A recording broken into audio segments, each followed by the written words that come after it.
So hello and good morning everyone, welcome to GRS technical. तो कैसे हो आप सब। स्टूडेंट्स, आज के इस वीडियो में मैं आप लोगों को क्लास 12 फ्लेमिंगो बुक की फर्स्ट पोएम यानी कि माय मदर एट 66 की समरी बताने वाली हूँ।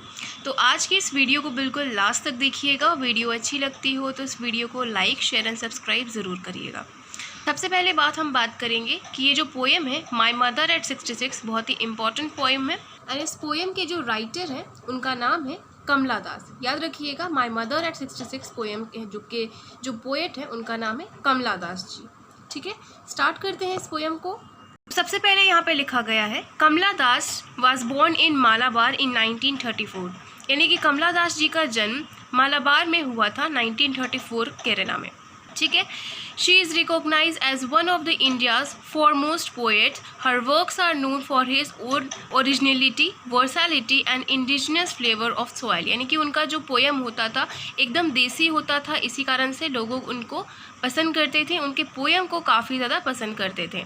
Kamala Das has published many novels and short stories in English and Malayalam under the name Madhavi कुत्ती। मतलब इंग्लिश में और मलयालम में कमला दास जी ने बहुत सारे बुक्स लिखे हैं, बहुत सारी शॉर्ट स्टोरीज़ भी लिखी हैं। एंड उनका जो स्टोरी है माधवी कुत्ती बहुत ही ज़्यादा पॉपुलर रहा है। Some of her works in English include a novel alphabet of lust जो कि 1977 में आया था, a collection of short stories Padmavati, the harlot and other stories in 1992. In addition to 5 books of poetry, she is a sensitive writer who captures the complex subtitles of human relationship in lyrical idiom. My mother at 66 is an example. यानी कि वो बहुत ही sensitive writer थी। जैसे कि आप सभी जानते हैं, जो भी फीमेल्स मोस्टली होती हैं, जो भी पोएट्स मोस्टली होते हैं, वो काफ़ी ज़्यादा सेंसिटिव होते हैं। एंड इनका जो भी पोएम होता था काफ़ी ज़्यादा सेंसिटिव होता था, दिल को छू जाने वाला होता था, हर्ट टचिंग होता था, और एक ह्यूमन रिलेशनशिप का बहुत ही प्यारा सा एक एग्जाम्पल देता था, जो कि इस पोएम को पढ़ने के बाद, समझने के बाद आप फील करोगे। सो आई होप कि आपको इंट्रोडक्शन अच्छे से क्लियर हो गया होगा। अब इस पोएम को हम पढ़ेंगे और उसके बाद इसको डिटेल में अच्छे तरीके से हम समझेंगे। सो यहाँ से स्टार्ट होता है ये। Driving from my parents' home to Cochin last Friday morning, I saw my mother beside me, dozed, open-mouthed, her face ashen like that of a corpse, and realized with pain that she was as old as she looked, but soon put that thought away and looked out at young trees sprinting, the merry children spilling out their homes. But after the airport security check, standing a few yards away, I looked again at her van, pale as a late winter's moon, and felt that old familiar ache, my childhood fear. But all I said was, "See you soon, Amma," and I was smile and smile and smile. ठीक है, सो यहाँ पे हमने poem को बिल्कुल अच्छे तरीके से पढ़ लिया है। ठीक है, अब ये यहाँ से स्टार्ट होता है इसका समरी। ठीक है, स्टार्ट करते हैं समरी को हम।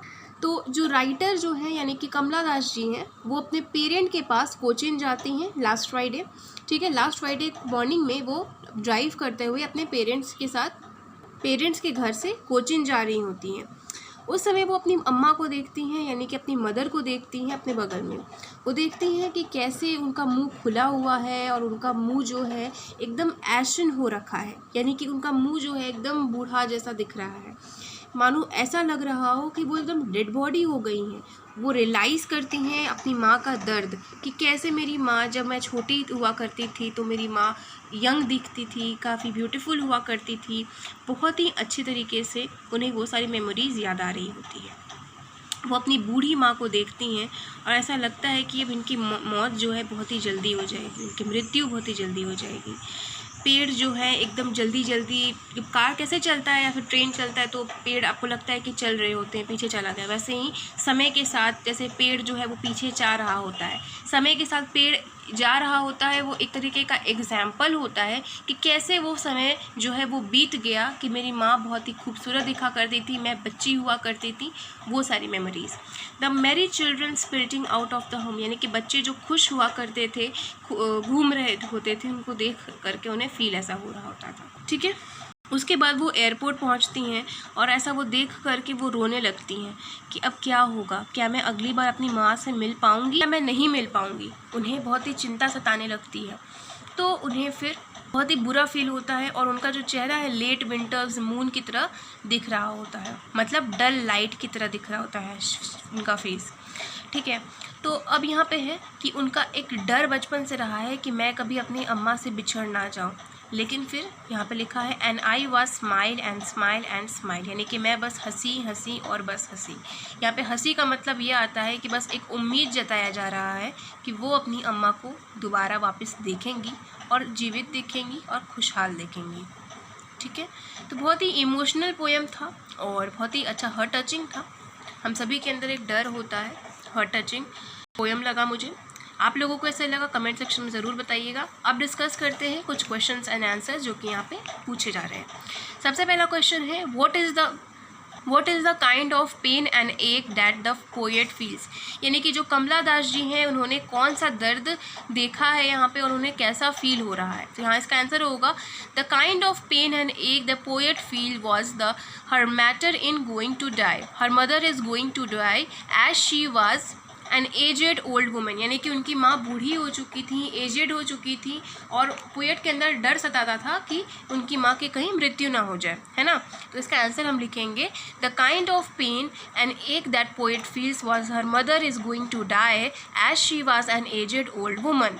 नेक्स्ट क्वेश्चन है why are the young trees describe as sprinting, तो इसका आंसर हो जाएगा यहाँ पे The young trees describe as sprinting to her mother that her young mother is old now, यानी कि जैसे कि मैंने आप लोगों को पोएम बताया भी कि उनकी माँ पहले यंग हुआ करती थी जब पोएट बच्ची थी, अब उनकी माँ बूढ़ी हो गई हैं, यही डर उनके अंदर सताता है और यही डिस्क्राइब किया गया है यहाँ पे यंग ट्री स्प्रिंटिंग। ठीक है, अगला क्वेश्चन है why has the poet brought in the image of the merry children spilling out of the homes, तो इसका आंसर हो जाएगा The poet brought in the image of merry children spilting out of their homes. They are found and playing. यानी कि यहाँ पे बच्चे खेल रहे हैं इसलिए वो खुश हैं।